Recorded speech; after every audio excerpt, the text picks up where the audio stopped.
ये कहानी काल्पनिक घटनाओं पर आधारित है। इस कहानी का किसी जीवित या मृत व्यक्ति से कोई संबंध नहीं है। इस कहानी का उद्देश्य किसी भी धर्म या संप्रदाय को ठेस पहुंचाना नहीं है। इस कहानी के जरिए हम किसी भी अंधविश्वास या काले जादू को प्रोत्साहन नहीं दे रहे हैं। 80 के दशक की शुरुआत थी।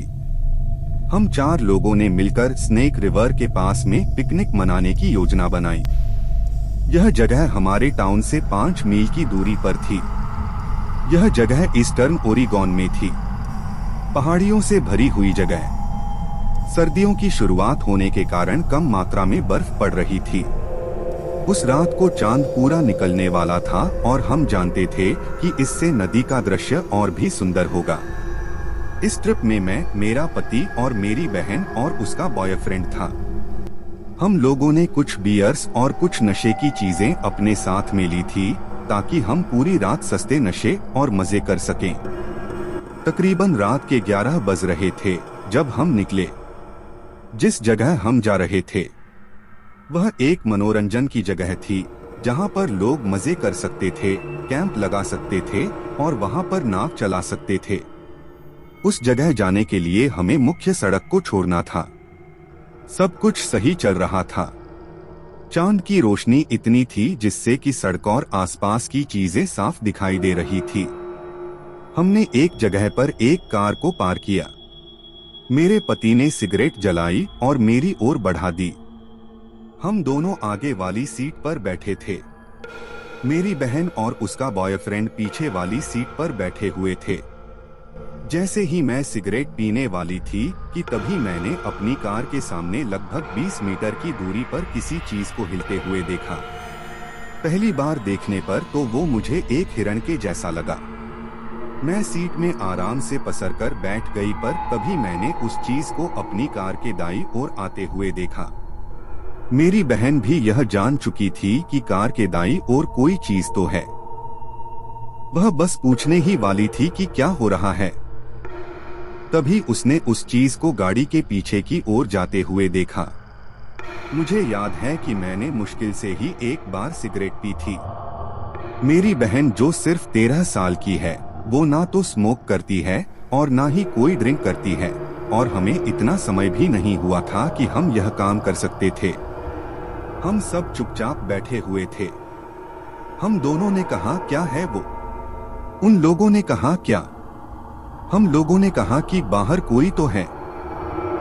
वो दोनों हंसने लगे, पर इसके बाद उन्होंने भी उस चीज को कार के बाईं ओर हिलते हुए देखा। उस समय मेरे रोंगटे खड़े हो गए और मुझे किसी अनहोनी के होने की आशंका हुई। वह फिर से हमारी कार के पास से गुजरा, पर पहले से काफी ज्यादा पास से। इस समय तक मैं चाहती थी कि हम वहां से जल्द निकल चलें। हम सब पूरी तरह से डर चुके थे और हम जानना चाहते थे कि वह चीज क्या है। यह जो भी था एक बार फिर से हमारी कार के चक्कर लगाने लगा। जैसे ही यह हमारे कार के सामने आया, मेरे पति ने कार की हेडलाइट ऑन कर दी, पर जैसे ही लाइट उस जगह पर पड़ी कि वहां पर कोई नहीं था। कुछ सेकंड पहले तक वह वहीं पर था।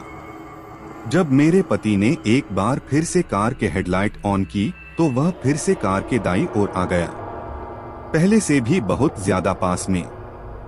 हम नहीं जानते थे कि वह क्या था। इस समय तक मेरी बहन काफी डर चुकी थी और साथ में मैं भी। हम सभी मेरे पति पर चिल्लाए कि हम सबको यहाँ से निकालो। वह भी हमारी ही तरह डरा हुआ था। उसने गाड़ी को स्टार्ट किया और आगे जाने की बजाय वह गाड़ी को रिवर्स में ले गया ताकि हम पीछे होते हुए उस जगह से मेन रोड पर पहुंच सकें। हम किसी तरह से चलते फिसलते हुए ऊपर चढ़ते हुए मेन रोड पर आ पहुंचे। हमने सोचा कि अब सब कुछ ठीक है, पर तभी मैंने अपनी जिंदगी की सबसे डरावनी चीज का अनुभव किया, जिसे शायद ही मैंने पहले कभी महसूस किया हो। जैसे ही हम ऊपर चढ़े, हमने देखा कि कार की हेडलाइट की रोशनी जहां पर जाकर खत्म हो रही थी, उस जगह पर एक जानवर खड़ा था।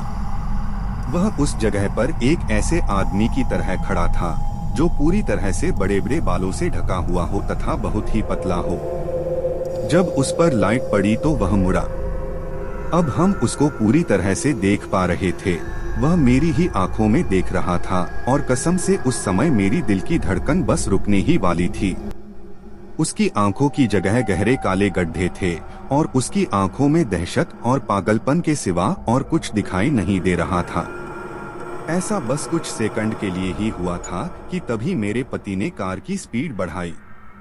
वह उसको कार से टक्कर मारना चाहता था, पर वो जानवर वहां से बड़ी ही तेजी से गायब हो गया, मानो जैसे वह पहले कभी वहां था ही नहीं। वो हेडलाइट की रोशनी से क्यों डरता था, यह तो मैं नहीं जानती, पर जितनी तेजी से हो सके हम उतनी तेजी से उस जगह से निकल गए।